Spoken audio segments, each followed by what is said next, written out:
Y comenzamos de una vez. Resulta que yo voy a tomar un ejemplo que ya habíamos visto, pero que lo voy a hacer a detalle para que estemos claros de cómo resolver esto. Entonces vamos a colocar por aquí un pequeño repaso o recapitulación de lo que nosotros vamos a hacer. Vamos a suponer que yo tengo una función f de x que es de la forma x al cuadrado menos 9. Punto y coma. Que yo tengo otra función que yo llamo g de x, que es igual a la raíz cuadrada de 2x más 15. Punto y coma. Y tengo otra función h, que nosotros ya la habíamos estudiado, pero voy a volver a hacer un repaso sobre la misma, que es igual a la raíz cuadrada de 10 menos 3z.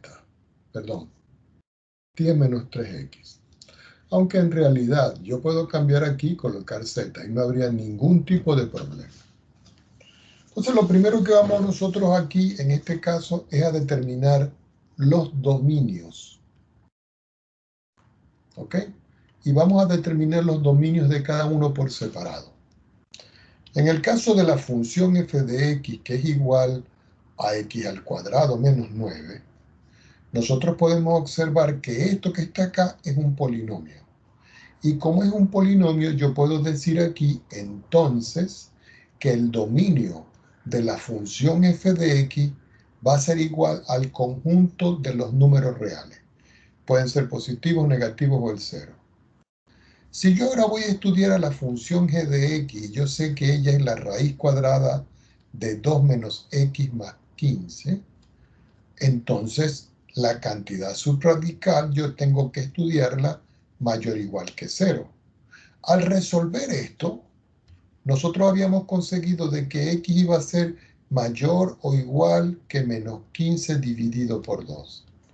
Ya con eso yo puedo definir el dominio de la función g y decir que el dominio de la función g de x va a estar formado por el intervalo que va a comenzar en la fracción 15 sobre 2 y se va hasta la expresión más infinito.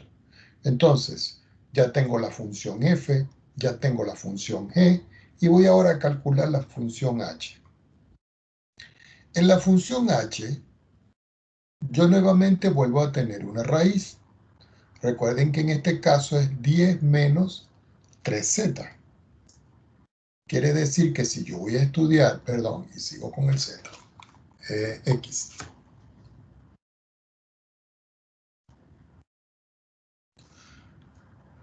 Recuerden que si yo quiero saber los valores que yo puedo sustituir, tengo que estudiar aquí la cantidad subradical. Quiere decir que 10 menos 3x tiene que ser mayor o igual que 0. De aquí yo consigo indudablemente de que el valor de x va a ser menor o igual que 10 dividido por 3. Y eso ya lo hicimos.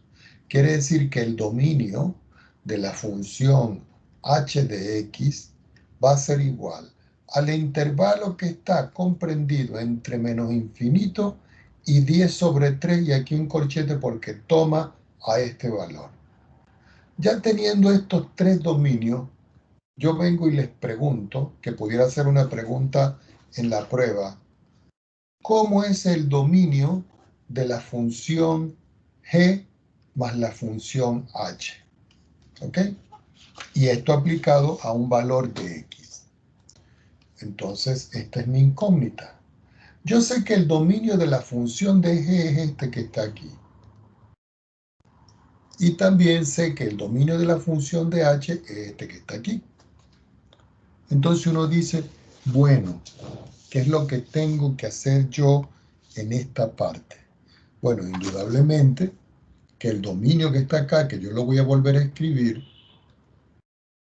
este dominio de la función g más la función h aplicado a x, yo lo puedo escribir como el dominio de la función g de x intersectado con el dominio de la función h de x. Por supuesto que nosotros tenemos que hacer, vamos a decirlo así, los cálculos, porque en todo caso, como nosotros sabemos, el dominio de la función g, yo lo tengo descrito aquí, que es desde menos 15 medios hasta infinito. Entonces yo escribo acá desde menos 15 medios hasta más infinito. Y eso voy a hallar yo la intersección con el dominio,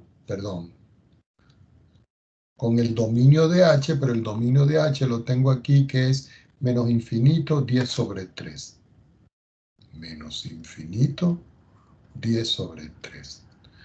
Una forma de poder visualizar nosotros esta expresión es que recordemos que nosotros hacemos una recta real, la identificamos, por acá está más infinito, por acá está menos infinito, yo voy a ubicar el 0 como una referencia simplemente. 15 sobre 2 es 7,5. Vamos a suponer que está para acá, como habíamos dicho, 1, 2, 3, 4, 5, 6, 7,5 aquí. Quiere decir que aquí está menos 15 sobre 2.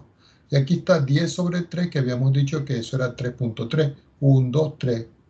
Vamos a suponer que está por aquí la expresión 10 sobre 3. Entonces yo puedo decir finalmente que el dominio de la función va a estar comprendido en ese intervalo que yo tengo allí. Ahora, veamos qué puede ocurrir si yo tengo otra expresión. Vamos a suponer que ahora a mí me están pidiendo que determine el dominio de la función g de x dividido entre la función f de x. Entonces ya sabemos, recordemos que el dominio de la función g de x, nosotros lo calculamos aquí arriba y era desde menos 15 medios hasta infinito. Entonces yo vengo y digo acá, ok, voy a escribirlo acá, desde menos 15 medios hasta más infinito. Lo escribimos para estar claro. Y el dominio de la función f de x es todos los reales. ¿Qué quiere decir esto? Que yo tengo una fracción acá. Entonces, el dominio de la función g de x sobre la función f de x va a ser al dominio de la función g de x intersectado con el dominio de la función f de x, pero yo le tengo que restar algo. Entonces uno viene y dice, bueno, ¿qué le voy a restar yo a esa expresión? Le tengo que restar los valores de x que pertenecen a los números reales, tales que la función que yo tengo, esta f de x, sea igual a 0. Ya cuando yo tengo descrito esta estructura de esta manera, yo puedo decir, bueno, vamos a ver qué es lo que sucede. Voy a tomar otra hoja. Entonces uno dice, voy a escribirlo por acá, esto va a ser igual. ¿Cuánto vale el dominio de la función g? Lo escribimos acá. Entonces lo repetimos acá y decimos, desde menos 15 dividido por 2 hasta más infinito. Y eso lo voy a intersectar, ¿cierto? Lo voy a intersectar con el dominio de este, que son todos los números reales. Pero a esto le voy a quitar los x que pertenecen a los reales, tales que la función f de x. Entonces aquí uno viene y escribe la estructura, que es x cuadrado menos 9. Entonces uno dice por acá, x al cuadrado menos 9 igual a 0. Indudablemente que uno tiene que de una u otra manera, vamos a decirlo así, calcular por separado cuánto me da esto. Y ya sabemos que aquí lo que tengo que estudiar es esto. Quiere decir que x al cuadrado menos 9 igual a 0. Es lo mismo que x al cuadrado igual a 9. Y es lo mismo que x más o menos 3. Ya cuando tengo esto, estos valores de x son los que deben ir aquí. Entonces yo puedo decir finalmente que cuando yo intersecto esto con esto cae dentro de esto.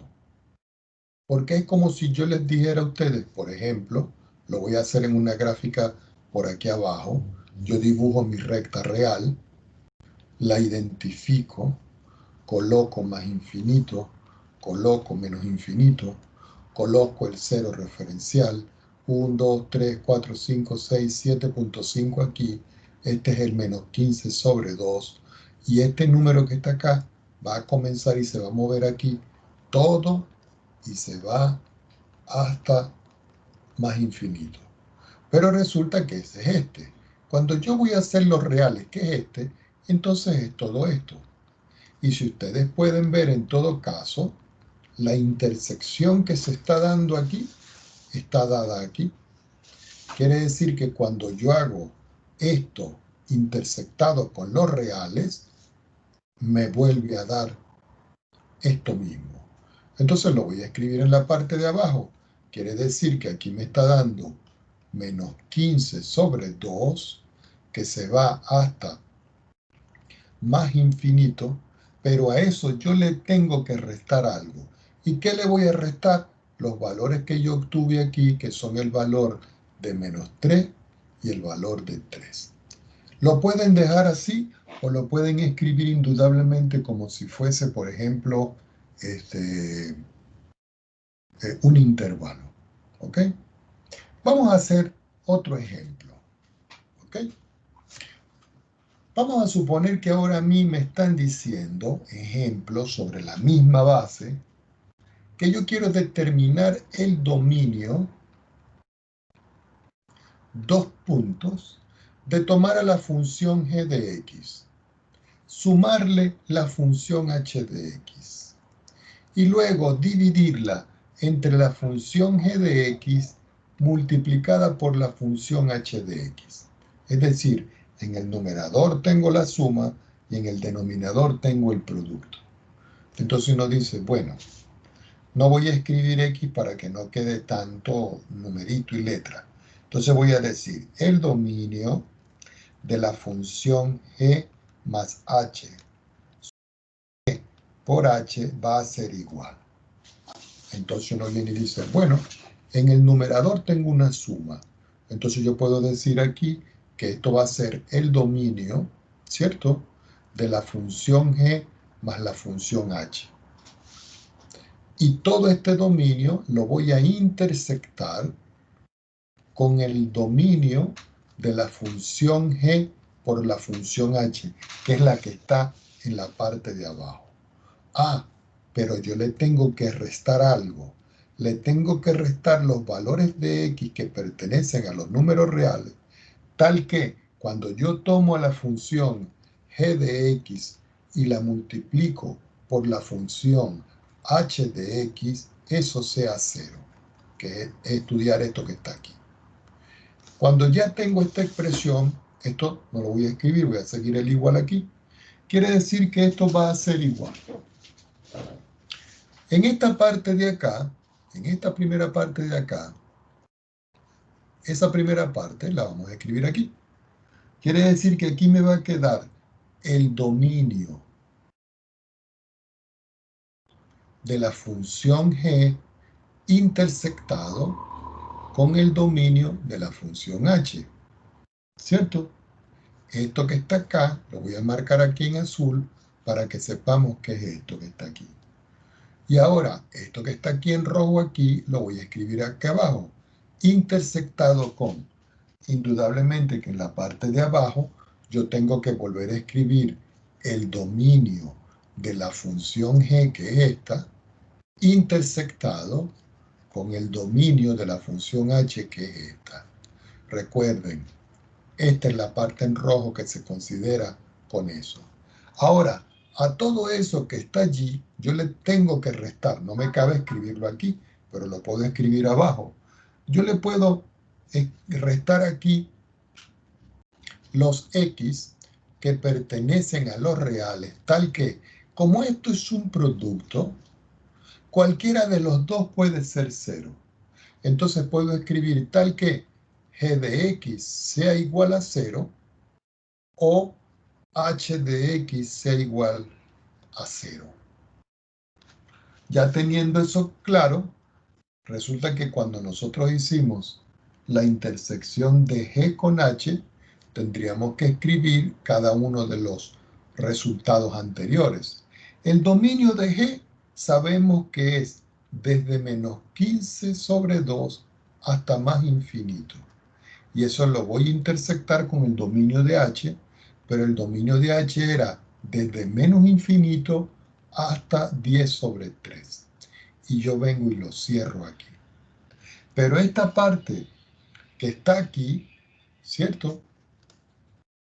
Vamos a escribir acá, vamos a quitar un momentico esto. Porque este corchete es de este intervalo. Y aquí lo que yo tengo que escribir es el intervalo de esto. Pero estos dos los voy a unir en uno solo, que es una llave. Y eso le voy a hacer la intersección, recordando que todo esto que está acá es lo que responde con lo azul. Entonces, en esta parte que yo tengo acá,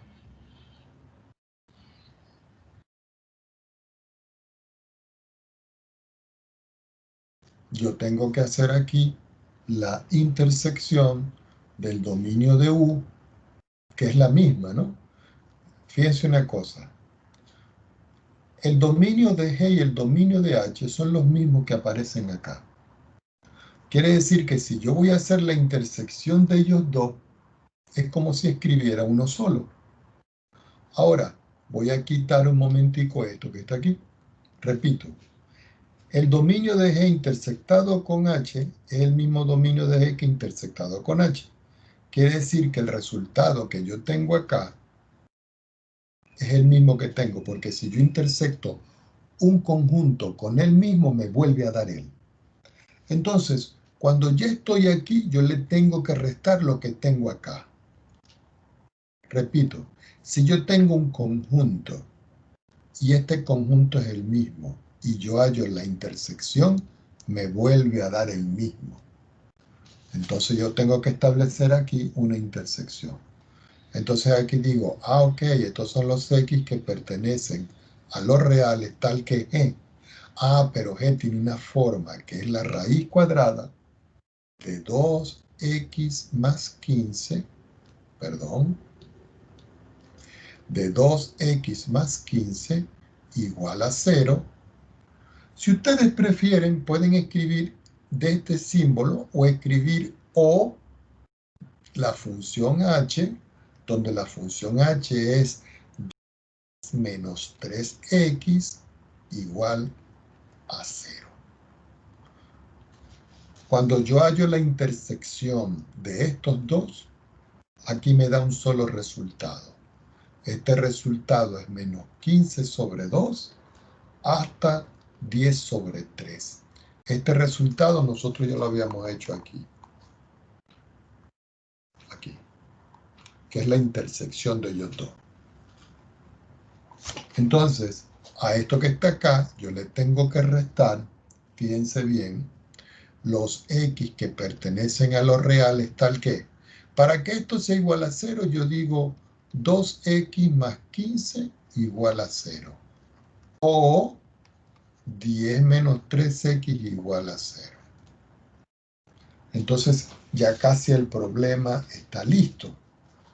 Tomo otra hoja y digo, bueno, esta primera parte que tengo acá es invariante. Me queda 15 sobre 2, 10 sobre 3. Y aquí le voy a restar los valores de x que hacen 0 a esto. Pero si nosotros observamos aquí, si yo despejo x, x me da menos 15 sobre 2.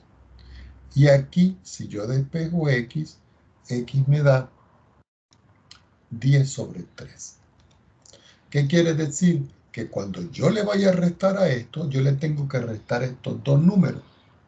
Y esos dos números son 15 sobre 2, el 10 sobre 3. Ahora, observen algo.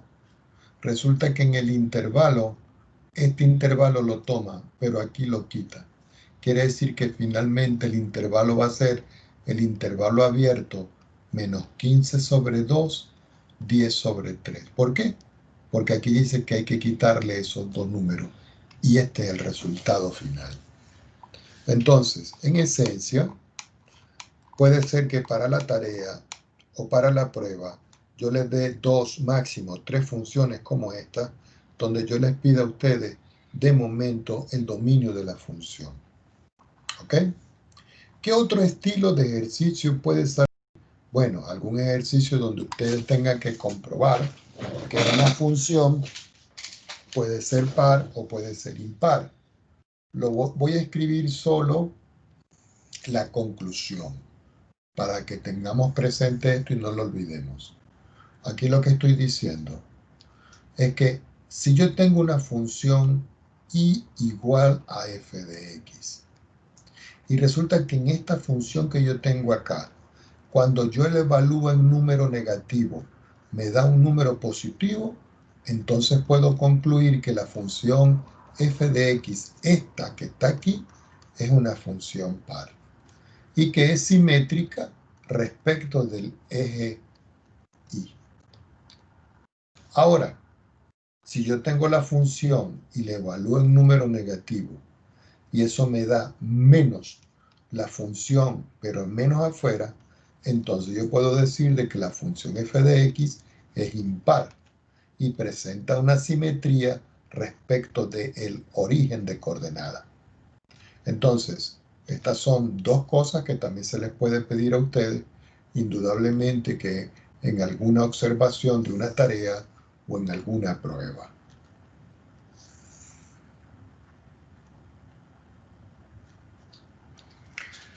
Vamos a trabajar con otro estilo de función, ¿ok? Que también puede salir. Otro ejemplo. Vamos a hacerlo en negro. Vamos a suponer que yo les doy a ustedes la función f de x y esa función tiene dos partes. Máximo tres partes podrían ser, pero por ahora dos para que vean. Supongamos que la primera parte de la función es la función lineal x más 1. Y eso se va a cumplir punto y coma para todos los x que van a ser menores que 0. Es decir, los números negativos. La segunda parte de la función es una función parabólica o un polinomio de grado 2 si ustedes prefieren.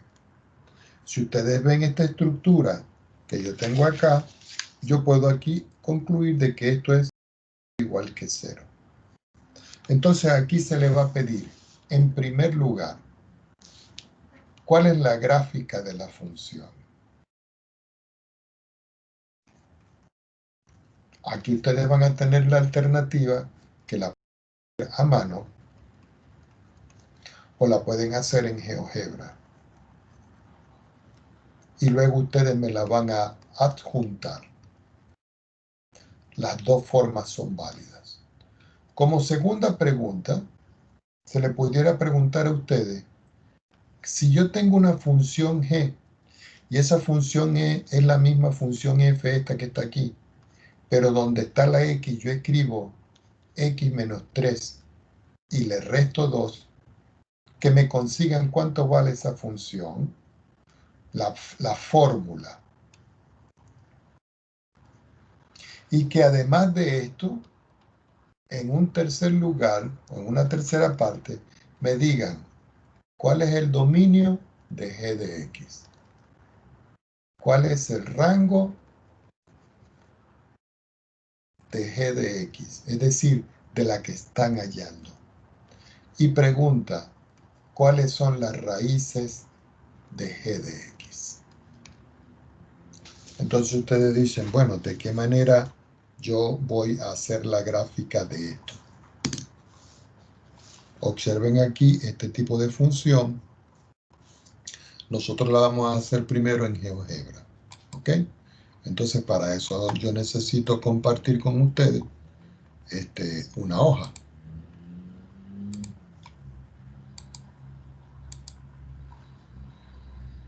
¿Dónde estamos? Aquí estamos. Bueno, aquí dice input, lo que voy a reconfigurar y a decirle, setting, que me escriba el idioma en español, a Spanish. Y subimos el tamaño de letra al número 18 para que tenga mejor visibilidad, ¿ok? Entonces aquí voy a escribir la función. ¿Cuál función? La función f. Entonces, recuerden que aquí uno utilizaba el ABC, o lo pueden hacer con el teclado del celular, de la tablet o la computadora y escribir sí. A lo que ustedes escriben sí se despliegan las instrucciones y ustedes escogen condición entonces. Pueden escoger la de abajo también, da lo mismo. Es más, voy a escoger la de abajo. Vamos a ver, condición entonces.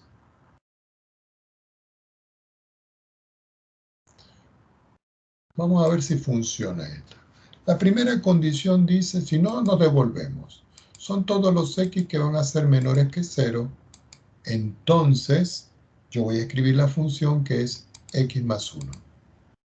Cuando salto a si no, yo voy a escribir la otra función que es x al cuadrado menos 2x menos 3.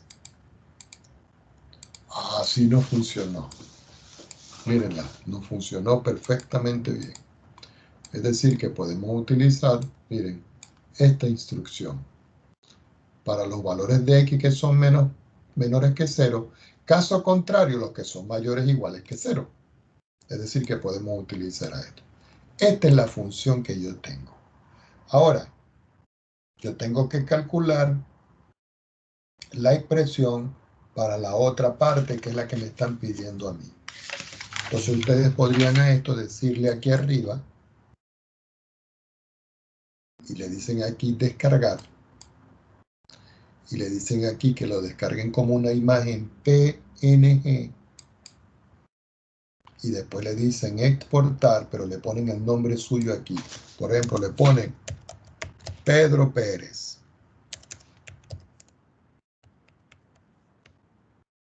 Exportar. Lo guardan en cualquier parte. Eso es para yo saber de que esa gráfica pertenece a ustedes. ¿Ok? Volvamos nuevamente a la hoja. Estoy aquí en la hoja esta. Entonces vamos a trabajar con la otra parte, que es determinar cuánto vale la función g de x, que tiene una fórmula o una forma específica. Y dice, tome la función f, réstele 3 a la x y réstele 2. Esto lo que me está dando a mí es una traslación que va a ser sobre el eje x y va a ser sobre el eje y. Entonces uno viene y dice, bueno, ¿de qué manera nosotros lo vamos a trabajar? Entonces, g de x va a ser igual, y abro una llave. Si nosotros vemos la primera parte dice que es x más 1. Entonces, donde está el x, voy a escribir x menos 3. Y luego, al resultado final, yo le resto 2. Es decir, que aquí me va a quedar de la forma x menos 3 más 1. Pero a todo esto yo le tengo que restar 2. Este 1 es el que yo tengo acá. Y este x menos 3 es el que estoy suplantando aquí.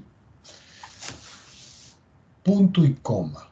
Para el caso de x, hago lo mismo. Donde está la x, escribo x menos 3 menor que 0. Para la segunda parte, es un poquito más trabajoso, porque tengo x al cuadrado menos 2x menos 3. Entonces, donde está x, voy a escribir x menos 3 elevado al cuadrado. Menos 2 veces. Donde está x, escribo x menos 3. A todo eso yo le resto 3, que es el 3 que está aquí. Pero a todo eso yo le tengo que restar 2, que es el que está aquí en la función f. Y yo le resto 2. Y eso se va a cumplir siempre y cuando ahora el x se suplanta por x más 3, y usted dice, perdón, por x menos 3, y dicen que esto es mayor o igual que 0. Cuando estamos aquí, nosotros lo que tenemos que hacer en este caso es sacar las cuentas. Así que la función g de x va a ser igual. Si yo quito los paréntesis, indudablemente que lo que me va a quedar arriba va a ser x menos 4. ¿Por qué? Porque al sumar 3 y 2 me da 5, negativo más 1 me da menos 4. Y si este 3 yo lo escribo de este lado para resolver esta inecuación, aquí va a quedar que x va a ser menor que el número 3. Para este caso yo tengo que hacer el desarrollo. Cuadrado del primero, doble del primero por el segundo, cuadrado del segundo y sacar las cuentas. Entonces, después de que uno saca todas las cuentas, lo que le va quedando a uno es x al cuadrado menos 8x más 10. Y eso se va a cumplir para todos los x que van a ser, para todos los x que van a ser mayores o iguales que 3. Entonces, ya tengo aquí contestada la parte que me dice a mí que cómo es la fórmula de esa función. Ahora, esta función que está acá me dice que determine si tiene raíces.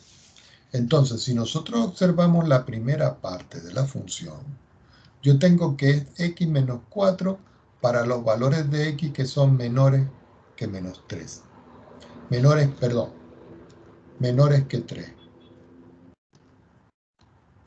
Quiere decir que aquí, para que esto me dé 0, este x tendría que valer 4, pero no se puede, porque si yo tengo 0 aquí, 1, 2, 3, los valores comienzan aquí en 3 y se están moviendo para acá. Y el valor de 4 está aquí. Y 4 no pertenece a esto. Quiere decir que aquí no hay raíz. Ahora vamos a considerar la segunda parte. En la segunda parte yo tengo x al cuadrado menos 8x más 10. Recuerden que cuando yo hablo de raíz es porque esto lo estoy igualando a 0. Y si esto lo igualo a 0, yo tengo que ver de qué manera yo factorizo esto. Esta no sale inmediato. Tengo que aplicar ecuación de segundo grado. Entonces digo menos b, que es 8, más menos la raíz cuadrada de d al cuadrado, que sería 8 al cuadrado, que es 64, menos 4 por a, que es 1, por c, que es 10. Y todo eso dividido entre 2 por a, que es 2 por 1 y es 2. Esto me da como resultado 8 más menos la raíz cuadrada de 4 por 10, 40. 64 menos 40 es 24. Y todo eso dividido por 2. Resulta que el 24 no tiene raíz exacta. Entonces ustedes pueden decir aquí que esto es 8 más menos 2 raíz de 2 dividido por 2. Al simplificar por 2 toda la expresión, me queda que es 4 más menos la raíz de 2. ¿Estamos de acuerdo?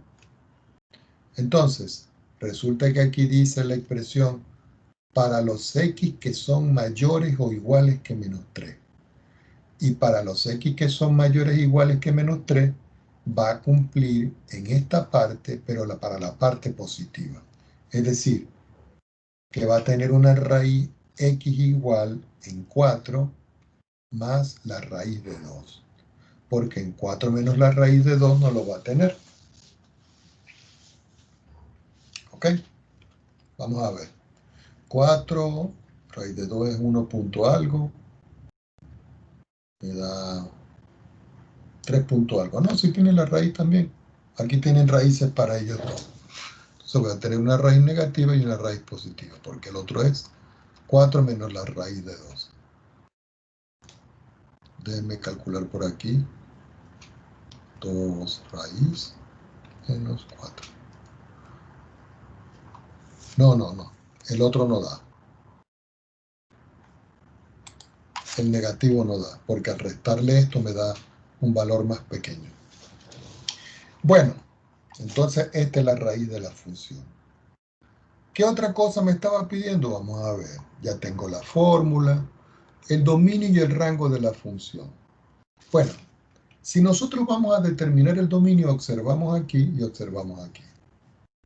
Estos son los valores que yo puedo sustituir. Los valores que están en la preimagen de la función. ¿Qué indica esto? Que si yo, por ejemplo, dibujo una recta real, yo le coloco los reales. Y yo, por ejemplo, ubico el 0 como referencial. No hace falta, pero tengo que ubicarlo. Vamos a suponer que el 3 está aquí. Entonces aquí dice, los valores para la función e de x que son menores que 3 y mayores o iguales que 3. Entonces, los valores que son menores que 3 son todos los que están a la izquierda. Y todo eso se va hasta menos infinito. Y los valores que están aquí son los que están aquí hasta más infinito. Quiere decir que el dominio de la función g de x es igual al conjunto de todos los números reales. Ahora, vamos a analizar el rango. Fíjense algo. ¿Cómo podemos nosotros analizar el rango aquí? Vamos a hacer el gráfico a ver qué es lo que ocurre. Entonces, me voy un momento a compartir.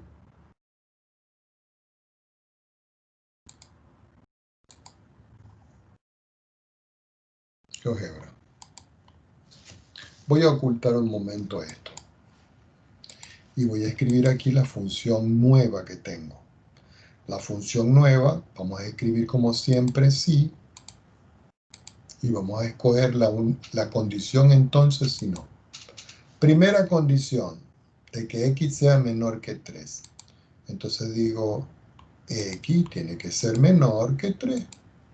Entonces la función vale x menos 4. Si no, allí escribo la otra función que nos dio x cuadrado menos 8x más 10. Y graficamos la función.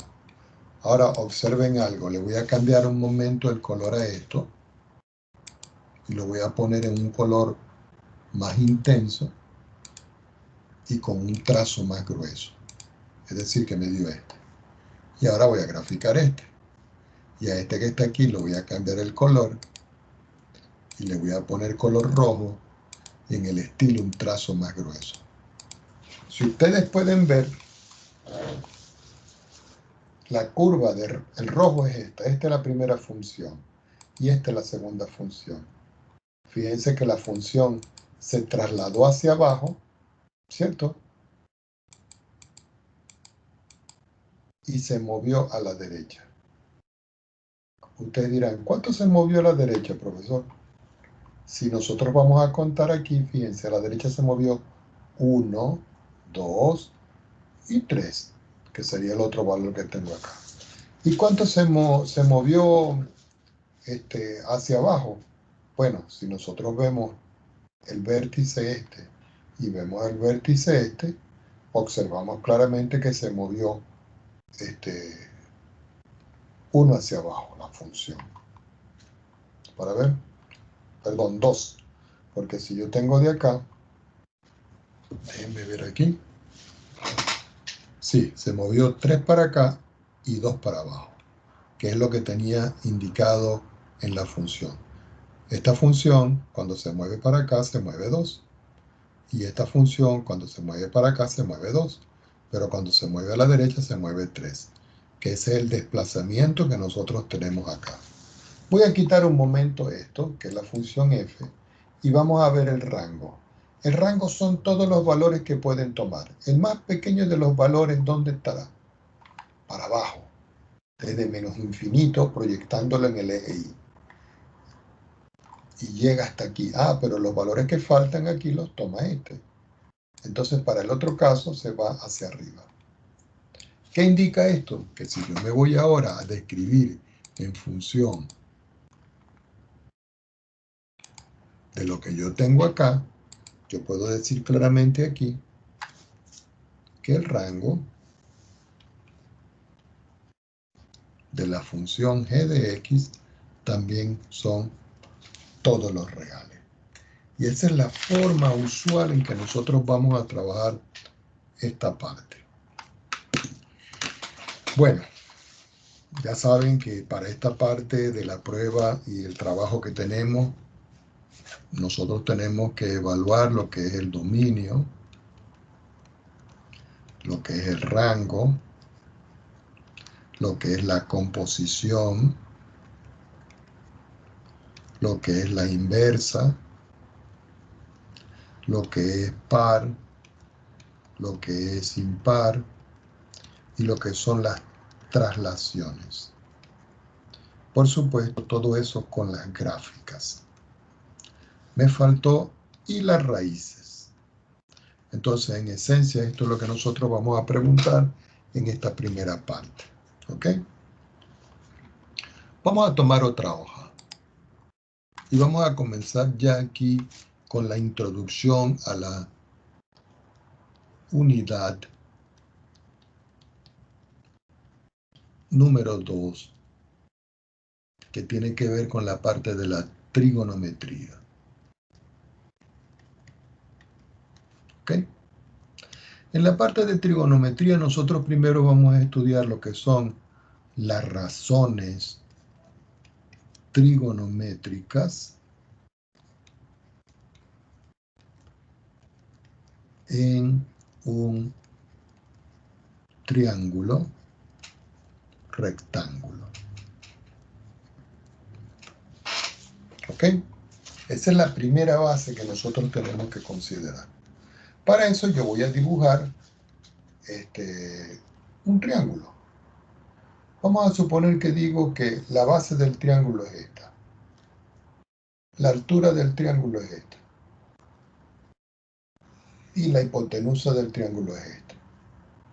Entonces, sobre esto yo voy a comenzar a colocar los vértices. Este va a ser el vértice A, que es la intersección de ellos dos. Este que está acá va a ser el vértice B y este que está acá va a ser el vértice C. Es decir, que los vértices los voy a escribir con las letras mayúsculas A, B y C. Ahora voy a establecer ángulos. Aquí voy a establecer un ángulo y ese ángulo yo lo voy a llamar alfa. Aquí yo voy a establecer otro ángulo y yo lo voy a llamar beta. E indudablemente el ángulo que está aquí es un ángulo recto y todo el mundo sabe que ese ángulo vale 90 grados. Si este es el vértice, el cateto opuesto va a ser BC. Es decir, que este valor de A yo lo puedo definir como un cateto. Y ese valor de A no es nada más que el segmento BC. Ahora, opuesto al vértice B, yo tengo acá el lado B minúscula. Los lados se escriben con letra minúscula. Entonces B también es otro cateto. Quiere decir que B ahora va a ser el segmento CA, es decir, lo que vale desde aquí hasta aquí. Y por último, yo tengo que si este es C mayúscula, este es C minúscula, donde C minúscula para nosotros es la hipotenusa.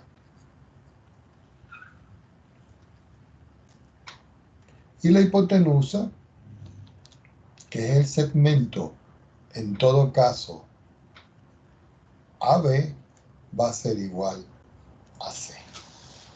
Ya teniendo todo eso claro, yo comienzo a escribir razones trigonométricas.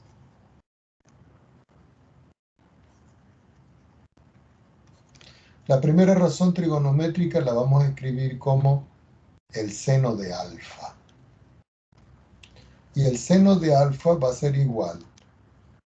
voy a abreviar al cateto opuesto y lo vamos a dividir entre la hipotenusa. Y el cateto opuesto, en todo caso, aquí es A dividido por C.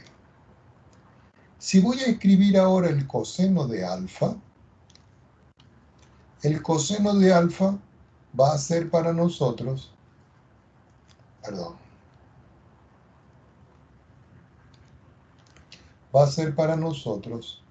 el cateto adyacente.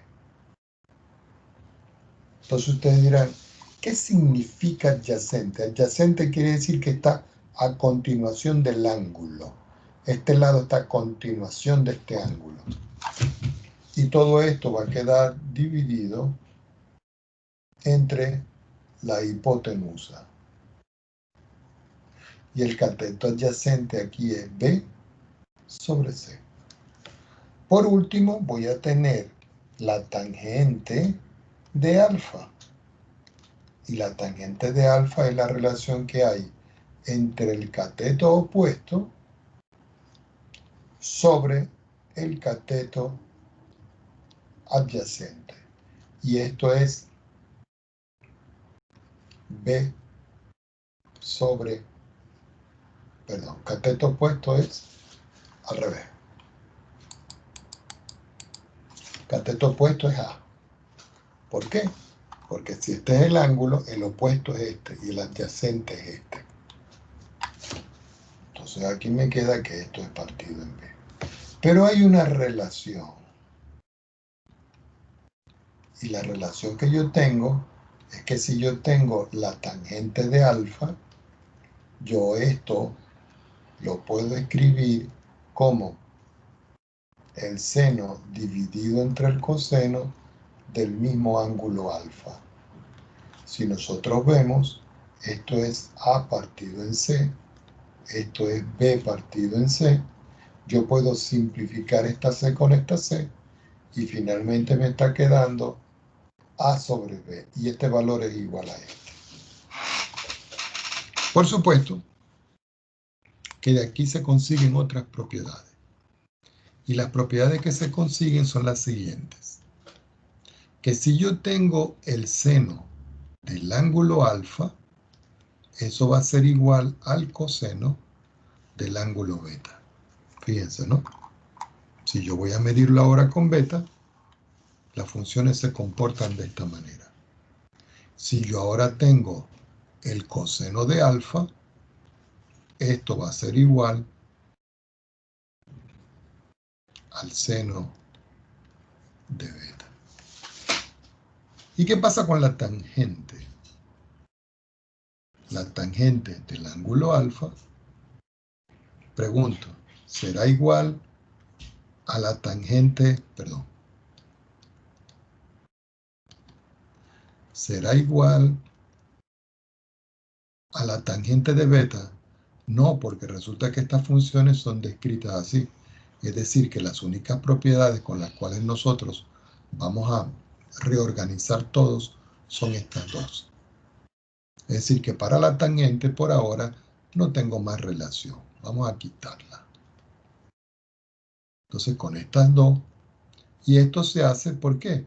Porque tanto alfa como beta son ángulos complementarios. ¿Qué quiere decir ángulos complementarios? Que si yo tomo alfa y le sumo beta, eso me da 180 grados. Ya teniendo claro esto, entonces yo voy ahora a irme al círculo trigonométrico.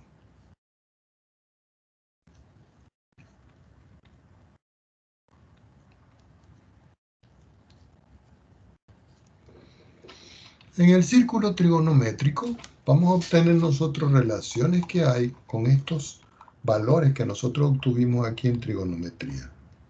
Entonces para eso nosotros primero vamos a dibujar una circunferencia. Vamos a suponer que la circunferencia la voy a hacer desde aquí. ¿Ok? Vamos a ponerlo un poquitico más arriba aquí. Yo creo que aquí está bien.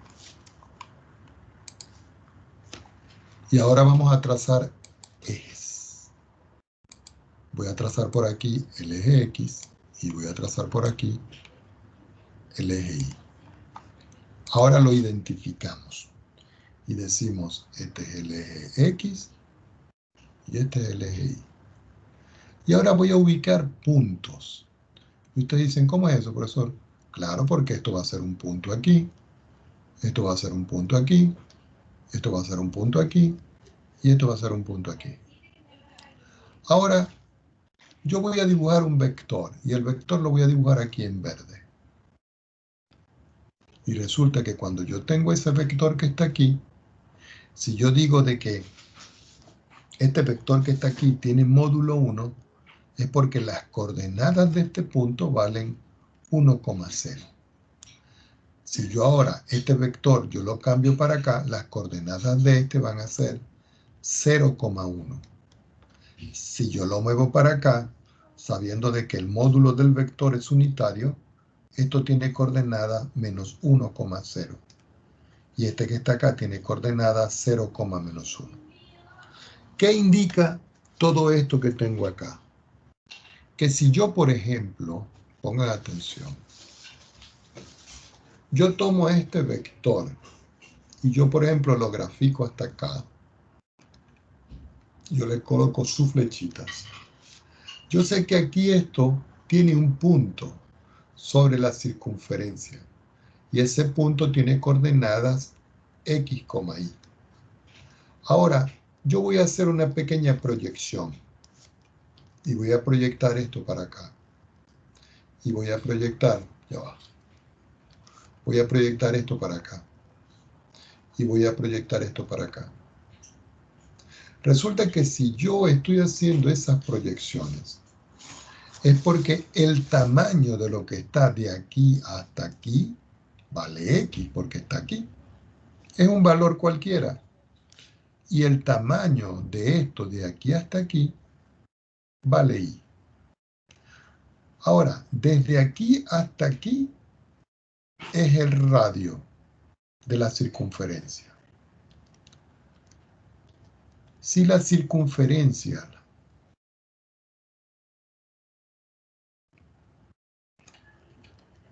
tiene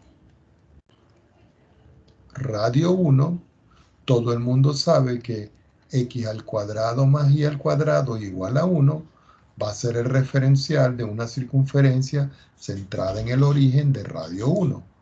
Ahora, yo voy a establecer por aquí un ángulo. Y este ángulo lo voy a mover de aquí hasta aquí y lo voy a llamar yo alfa. Este movimiento que está aquí. Vamos a ponerlo un poquitico más chiquitito. Vamos a ponerlo un poquitico más chiquitico para que aquí y aquí. Ok, ahí está el alfa. Entonces, si yo tengo el alfa, ¿cierto? Y yo voy a decir de que, por ejemplo, X se va a corresponder con el coseno de alfa e Y se va a corresponder con el seno de alfa, yo con estas dos estructuras, sustituyéndole acá, me va a quedar que el coseno al cuadrado de alfa más el seno al cuadrado de alfa es igual a 1. ¿Y qué obtengo yo con esto aquí? La identidad fundamental.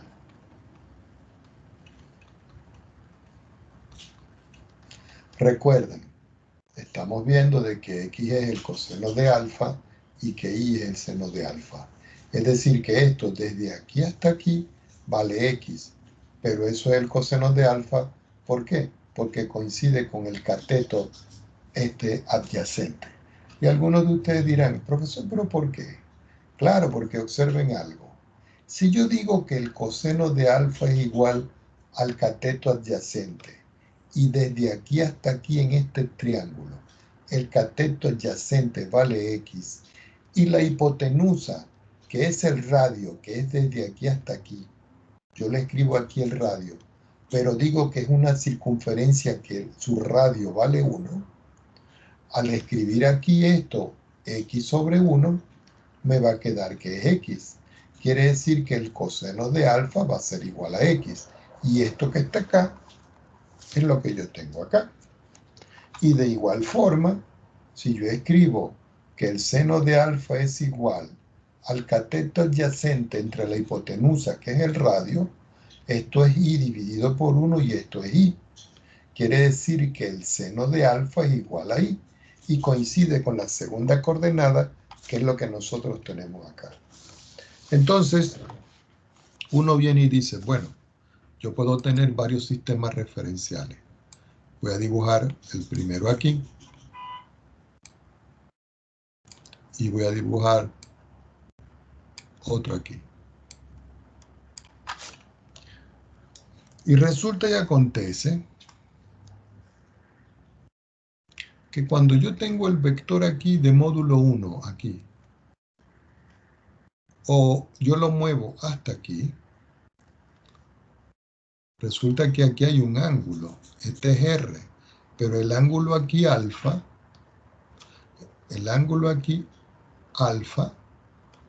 ya, el ángulo alfa es igual a 0 grados, pero cuando se mueve de aquí para acá, el ángulo alfa vale 90 grados.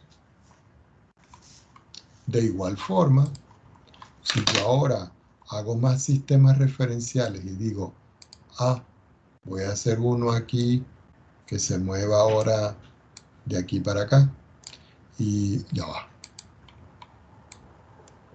Y después voy a hacer otro que se mueva completo. Entonces aquí yo voy a tener que si yo dibujo, por ejemplo, el vector ahora que se está moviendo aquí, y dibujo ahora que el vector se está moviendo aquí, yo puedo decir claramente aquí que el ángulo que se está moviendo de aquí para acá es el ángulo alfa, que es igual a 180 grados. Y si se mueve así, este es alfa igual a 360 grados. Recordando, ¿no?, que no le he puesto las flechitas a esto, que este es el vector, el que está en verde, y este es el vector. E indudablemente, perdón, aquí me equivoqué yo. Aquí es 270.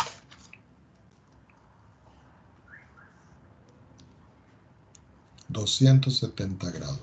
Lo único que me faltaría es la vuelta completa, pero la vuelta completa son 360 grados. Para eso nosotros vamos a trabajar en dos sistemas.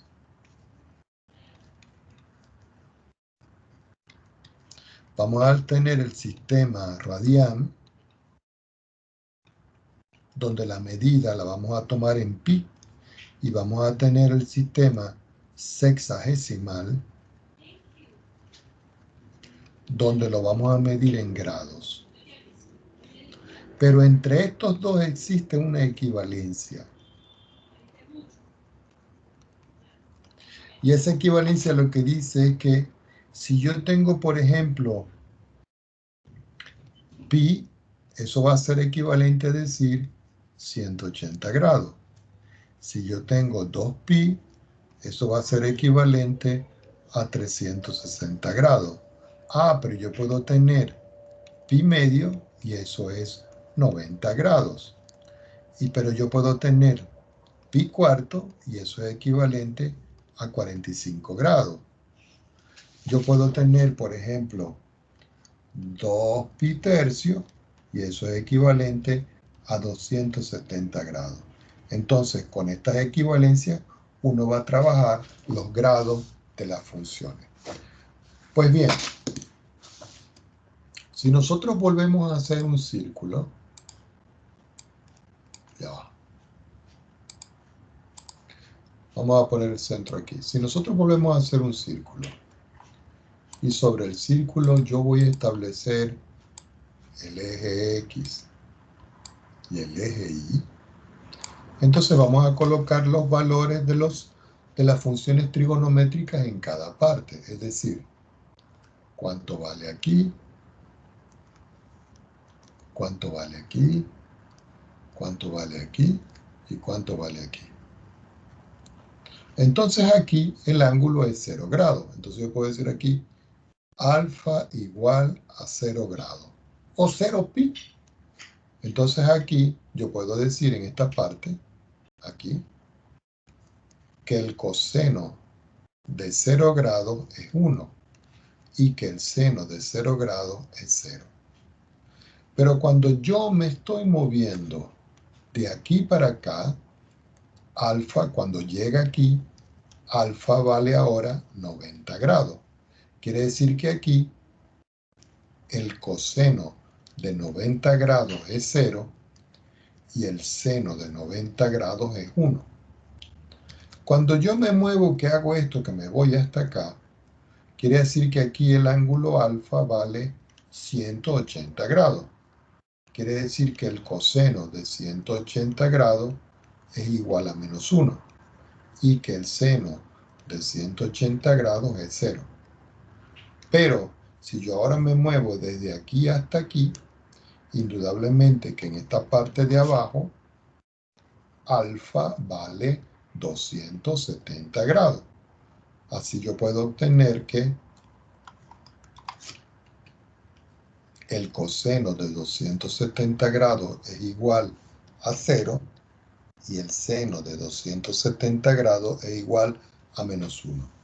Recordando, ¿no?, que esto tiene coordenadas y que esas coordenadas nosotros las describimos aquí, que son los valores del vector R que estoy moviendo.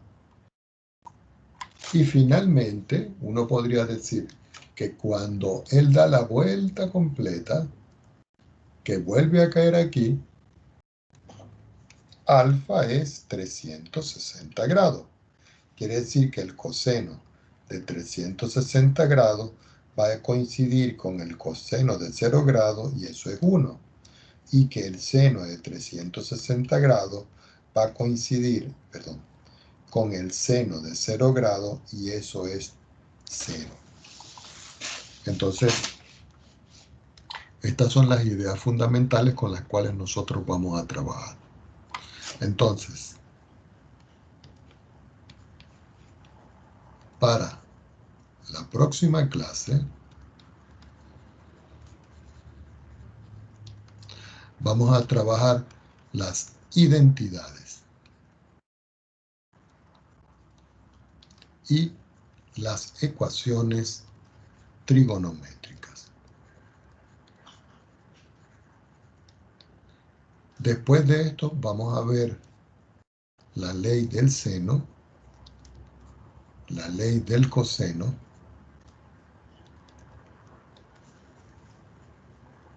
y las aplicaciones.